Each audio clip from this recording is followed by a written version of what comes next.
안녕하세요. 빅머니의 권미란입니다. 비상장 기업들은 매출 공개에 의무가 없습니다. 사람들을 깜짝 놀라게 할 부자 기업들이 있습니다. 오늘은 여러분께 이러한 놀랄만한 실적들을 공개해 드릴까 합니다. 이번 달 글로벌 금융시장의 가장 큰 이슈 가운데 하나가 바로 사우디아라비아 국영 석유회사 사우디 아람코의 120억 달러 규모, 우리 돈으로 13조 8천억 원 규모의 채권 발행이었습니다. 사실상 아람코의 글로벌 금융시장의 데뷔전이었는데요. 이번에 아람코는 설립 86주년 만에 처음으로 실적을 공개했습니다. 지난해 아람코의 영업이익은 2,240억 달러를 기록하면서 우리 돈으로 254조 원이라는 돈을 벌어들였습니다. 이는 지난해 세계 최고 영업이익으로 알려졌었던 애플의 영업이익의 2.7배에 해당하는 규모고요. 세계 1, 2, 3위 지난해 영업이익을 보였었던 애플과 삼성전자, 로열 더치쉘의 이익을 모두 합한 것보다 더 많은 규모였습니다. 거의 한 나라의 한 해 예산급의 실적, 이익을 내고 있는 그러한 아람코인데요. 1933년 사우디 정부와 미국 스탠더드 오일이 함께 설립한 이 사우디 아람코는 2017년 기준 직원 수 7만 762명, 지분은 사우디아라비아 왕가가 100% 갖고 있고요. 비상장 기업이자 독점 기업입니다. 이러한 어마어마한 실적이 나오고 있는 그러한 이 근거는 바로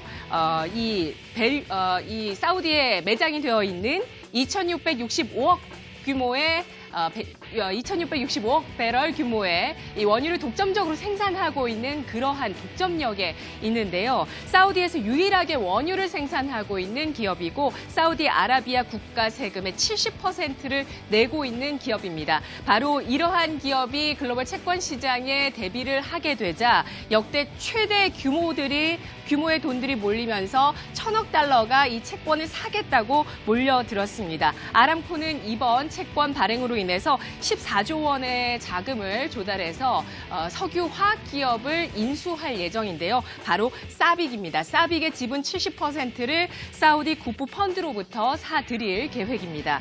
사빅 인수는 아람코와 사우디 경제의 다각화를 위해서 무함마드 왕세자가 추진하고 있는 그러한 사업의 일환인데요. 유가가 하락하자 사우디의 석유 화학 시설을 투자하면서 다각화 시도가 나오고 있다. 이런 부분들 빅머니 빅이슈에서도 내용을 전해드린 적이 있습니다.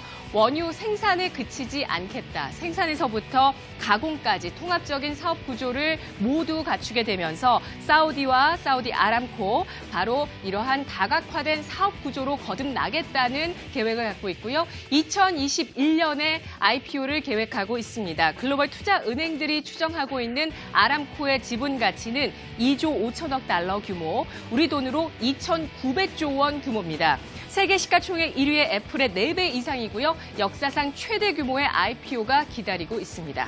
글로벌 경기 바닥 기대감이 나오면서 화학주가 꿈틀거리고 있고 또 그동안 원유 하락으로 인해서 쭉 하락했었던 정유주들 그리고 아람코가 최대 주주로 있는 S오일을 비롯한 정유주들의 움직임 꿈틀거리고 있습니다. 지난해 말 기준 S오일의 지분 63.46%를 아람코가 지분 가지고 있고요. 정유업계의 3위 기업입니다. S오일 순이익의 40%에서 60%를 주주에게 돌려주는 고배당 정책으로 이름나 있습니다.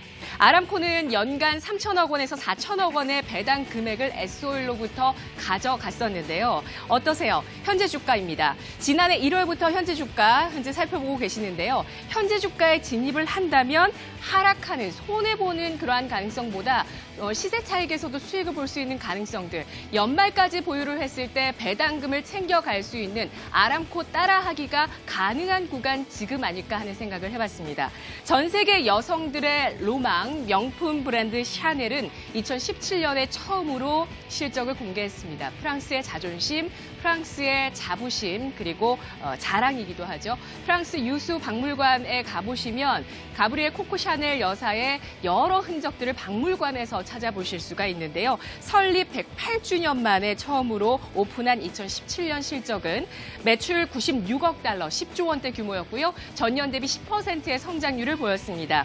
매출 규모로 봤을 때 구찌와 에르메스보다 더 높았었고 루이비통보다는 좀 낮은 수준을 보였는데요. 샤넬의 영업이익과 순이익은 각각 우리 돈으로 3조 원, 2조 원, 영업이익률은 28%, 부채는 우리 돈으로 210억 원에 불과했습니다. 그야말로 양호한 성장세와 높은 마진, 그리고 낮은 부채율, 탄탄한 재무 구조를 갖추고 있는 그러한 기업들이었는데요. 이것이 여타 명품 기업들도 거의 비슷한 수준입니다. 대체로 부채율이 굉장히 낮고요. 특히 주문 생산으로 고가의 가방을 생산하고 있는 에르메스 같은 경우 영업이익률이 36%로 고마진을 내고 있습니다. 샤넬의 지역별 매출 2017년 기준으로 살펴보셨을 때 유럽과 아시아가 거의 비등비등한 수준입니다. 아마 지금은 아시아 쪽의 매출이 더 추월했을 가능성이 높을 텐데요.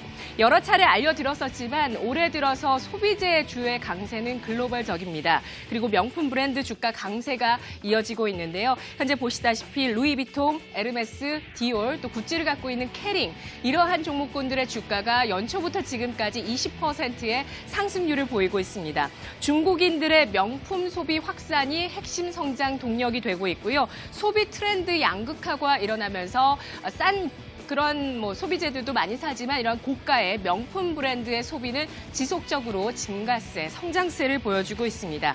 명품 브랜드들의 타깃이 어디일까요? 바로 중국과 밀레니얼 세대입니다. 이들 세대를 아우르는, 이들 세대에게 인기가 있는 아이템을 가진 그러한 브랜드가 있다면 충분한 투자의 매력이 있을 텐데요. 투자자라면 적절한 시점, 내가 마음에 드는 명품 가방을 실물로 사기보다는 이러한 명품 가방의 주식의 지분을 확보하는 것이 더욱더 좋겠죠.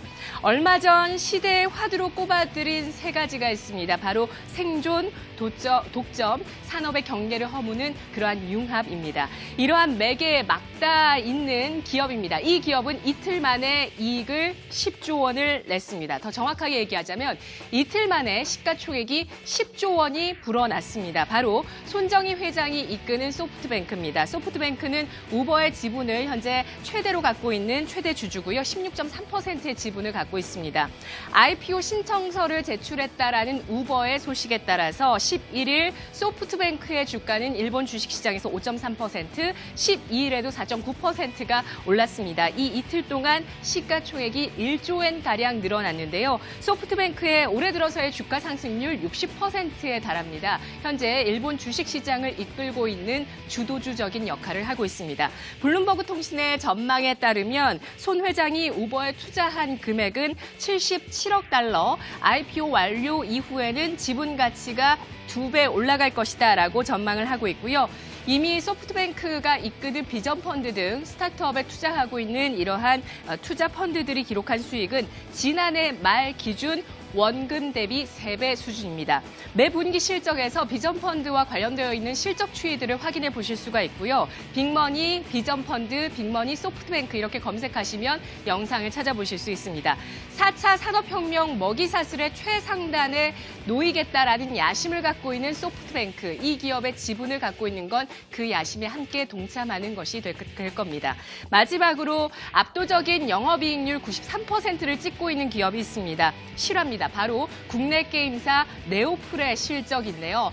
지난 4월 초에 이렇게 지난해 실적을 발표했습니다. 중국 던전앤파이터의 성장세가 실적을 견인했고요. 지난해 던전앤파이터 출시 10주년을 이용해서 강력하게 사업들을 전개를 했었고 이에 따라서 지난해 중국에서만 두 자릿수의 성장세를 보였습니다.